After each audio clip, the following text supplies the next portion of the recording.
Hi மக்களே, Chris ஹவுசிங்லேருந்து அன்பு பேசுகிறேன். இப்போது ஆவடியில் இருக்க பருத்திப்பட்டில் கிளாசிக் சிட்டி ஃபேஸ் 2 பற்றி நம்ம பேச வந்திருக்கோம். ஃபேஸ் 2ல் மொத்தமாக 174 பிளாட்ஸு. நம்மள்கிட்ட பிளாட் வந்து 600 ஸ்கொயர் ஃபீட்லேருந்து 700, 800, 900, 2400 ஸ்கொயர் ஃபீட் வரைக்கும் நம்ம பிளாட் போட்டிருக்கோங்க. நம்ம பிளாட் வந்து 35 லேக்ஸ்லேயும் கொடுத்துட்ருக்கோம். அதே மாதிரி இண்டிவிஜுவல் வில்லா வந்து 50 லேக்ஸ்லேயும் கொடுத்துட்ருக்குறோம்.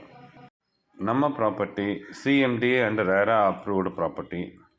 நம்ம சைட்லேருந்து எக்ஸாக்டாக 3 கிலோமீட்டரில் ஆவடி பஸ் ஸ்டாண்டும் ஆவடியில் இருக்கிற ரயில்வே ஸ்டேஷனும் அமைஞ்சிருக்கு. அதே மாதிரி பட்டாபுராமில் நியூவாக ஓப்பன் பண்ண டைடல் பார்க்கு 10 மினிட்ஸில் நம்ம ரீச் பண்ணிடலாம். நம்ம ப்ராப்பர்ட்டி எங்கே அமைஞ்சிருக்குன்னா ஆவடியிலேருந்து பூந்தமல்லி போகிற வழியில் ஸ்டேட் ஹைவேயில் பருத்திப்பட்டில் தான் நம்ம ப்ராப்பர்ட்டி அமைஞ்சிருக்கு. நம்ம ப்ராப்பர்ட்டியை விருப்பப்படுறவங்க கீழ்கண்ட நம்பருக்கு காண்டாக்ட் பண்ணுங்கள். தேங்க்யூ.